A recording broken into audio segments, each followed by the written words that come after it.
안녕하십니까. 오늘 공부할 작품은 니미오마 학원을입니다. 시조입니다. 작자 미상의 시조. 근데 여러분 보셨을 때 시조치고는 굉장히 깁니다. 그죠? 그래서 이런 거를 우리가 여기다 쓰겠습니다. 사설 시조라고 합니다. 장시조라고 하는데 교과서에서는 사설 시조라고 이렇게 읽었습니다. 자, 여러분이 사설 시조는 제가 처음 하는 거라서 설명을 하고 갈 건데요. 자, 여러분이 이렇게 사설 시조와 평시조를 딱 이분법적으로 그렇게 생각하시는데 그거는 아닙니다. 하지만 사설 시조가 평시조보다 더 두드러지는 특징, 이런 것들을 여러분이 꼭 알아두셨으면 좋겠습니다. 사설 시조는 자유로운 형식입니다. 평시조에 비해서, 그러니까 상대적으로 자유로운 형식이다. 이걸 기억해 주세요. 근데 형식이 없다, 형식이 자유롭다, 이런 말들은 틀렸습니다. 평시조에 비해서 어떤 형식이 자유롭다, 이렇게 기억하셔야 되고요. 사설시조 역시 특징이 있습니다. 일단 초장, 중장, 종장을 갖추고 있고요. 그리고 종장의 첫 글자는 세 글자입니다. 물론 예외도 있습니다. 자, 이 작품 같은 경우는 초장, 중장, 종장, 종장의 첫 글자 세 글자, 이런 형식은 지키고 있습니다. 다시 한번 강조하지만 평시조에 비해서 형식이 자유롭다는 겁니다. 자, 등장은 조선 후기에 등장했습니다. 정확하게 이야기하자면 숙종임금 시절에 등장해서 영종조 임금 때 활발히 창작된 그런 작품입니다. 특징 잠깐만 이야기하겠습니다. 평민들이 있었기 때문에 당연히 평민적이고 서민적입니다.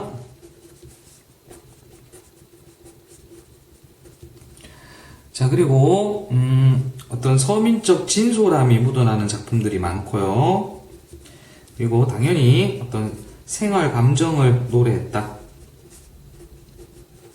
관념적인 어떤 평시조, 조선 전기 시조들과는 이렇게 구별된다, 이렇게 보시면 될 거고요. 우리말을 많이 사용했다.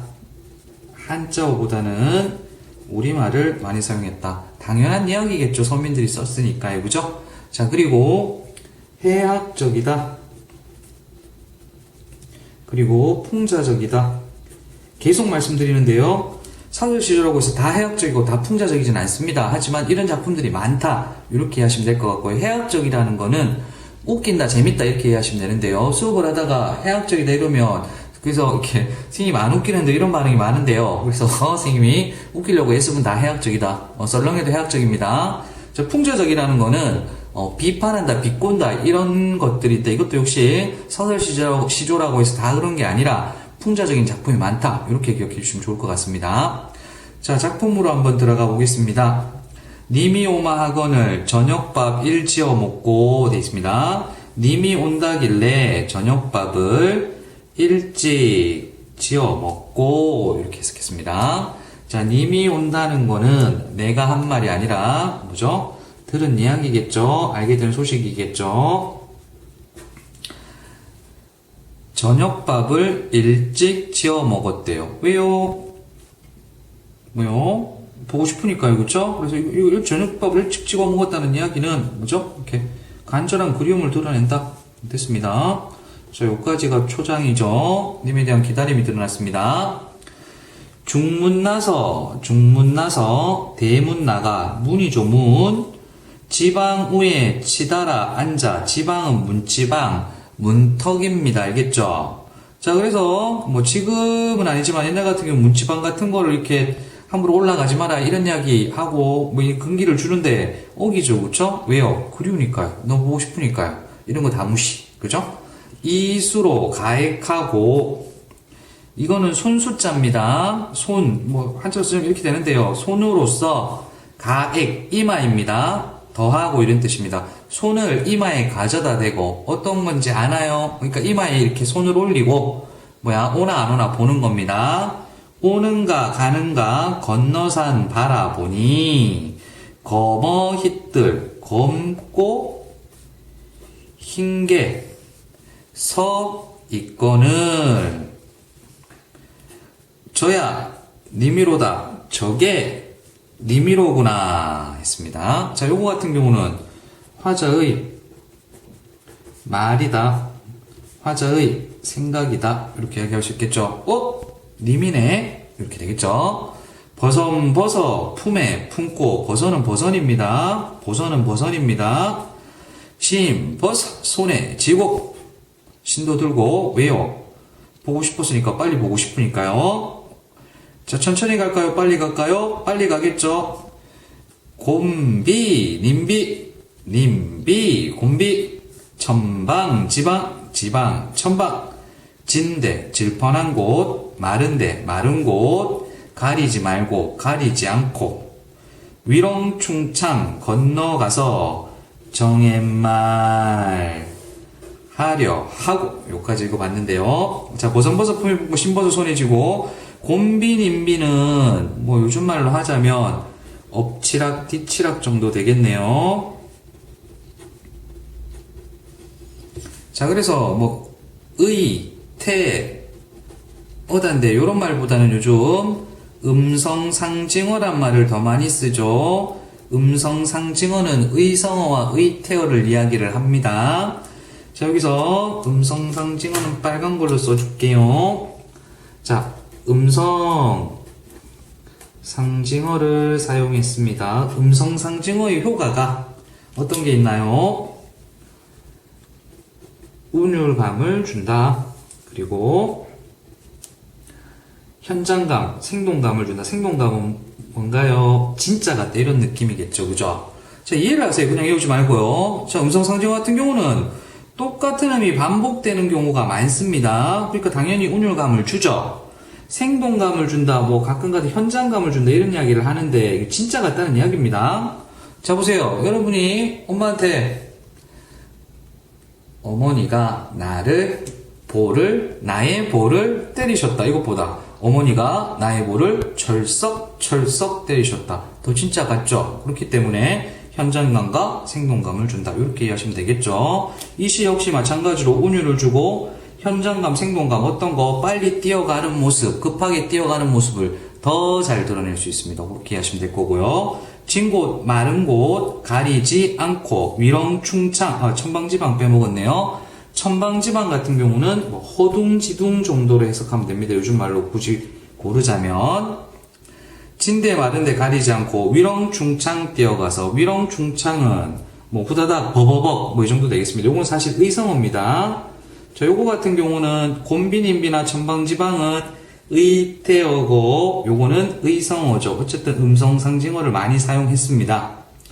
건너가서 정옛말 하려 하고까지 아까 읽었는데요. 자, 여러분 보세요. 자, 그 다음에 곰비님비란 말은 있지만 님비곰비란 말은 없습니다.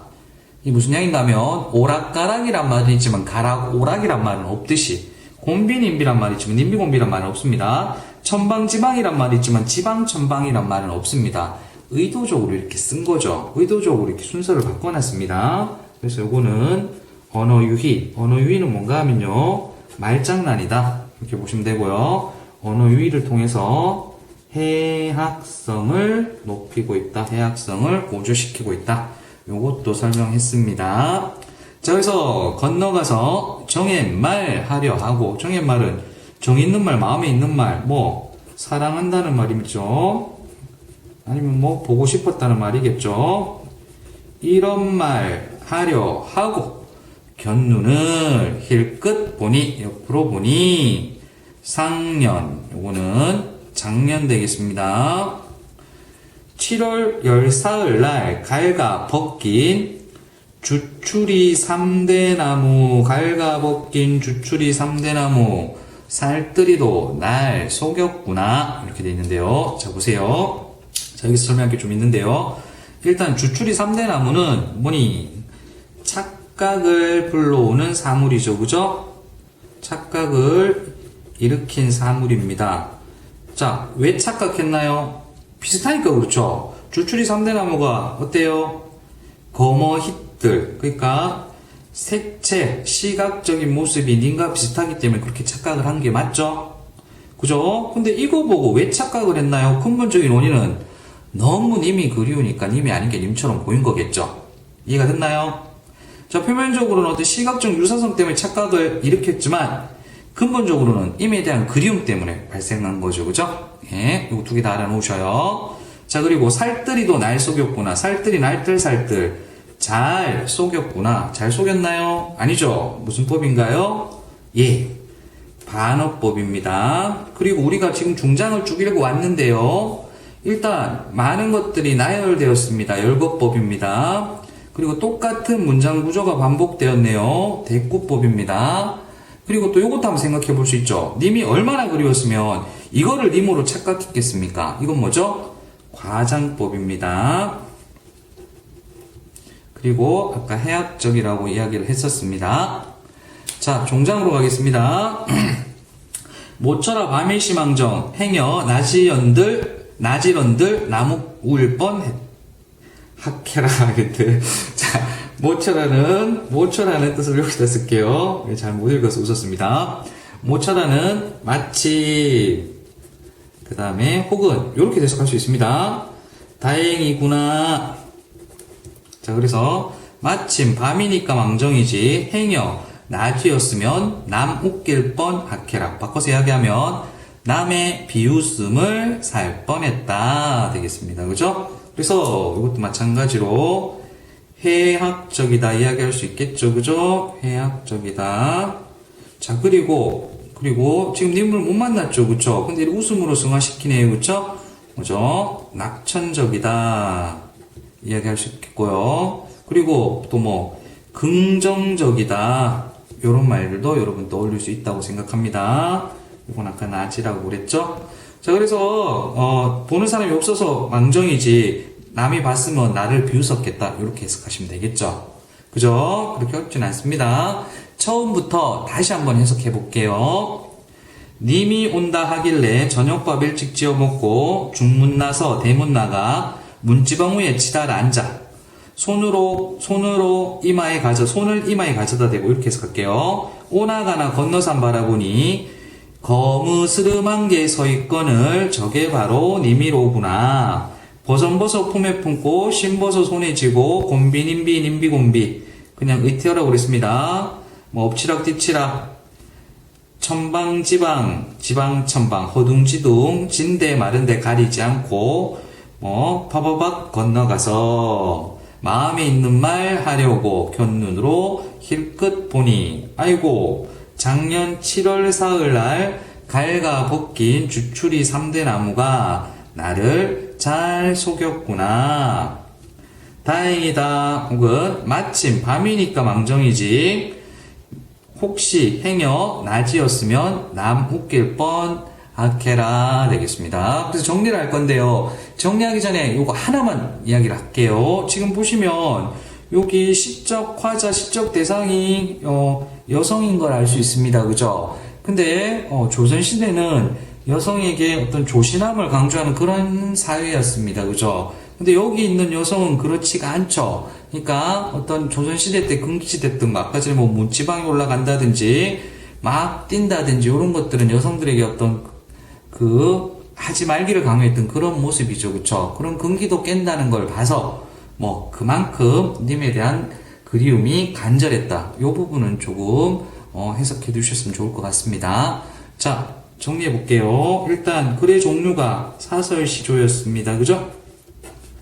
예, 그리고 글의 성격이 해학적이었죠. 그리고 약간 과장적이었습니다. 에이, 아무리 그리워도 저 정도는 아니다. 뭐 이렇게도 해석할 수 있겠죠. 자, 그 다음에 표현상의 특징 보시면요. 열거법이 쓰였고요. 대꾸법이 쓰였죠. 과장법, 물론 과장적이라고 성격에 나왔지만, 그리고 뭐 반어법이 쓰였네요. 그죠? 그리고 저기서 어떤 말장난, 뭐 언어 유희도 했다 정도 알아두겠습니다. 자, 그리고 네 번째 주제는 힘에 대한 그리움, 힘에 대한 간절한 그리움 되겠습니다. 자, 그 다음에 표현상의 특징 첫 번째 어떤 진솔한 마음이 행동으로 드러납니다. 그죠?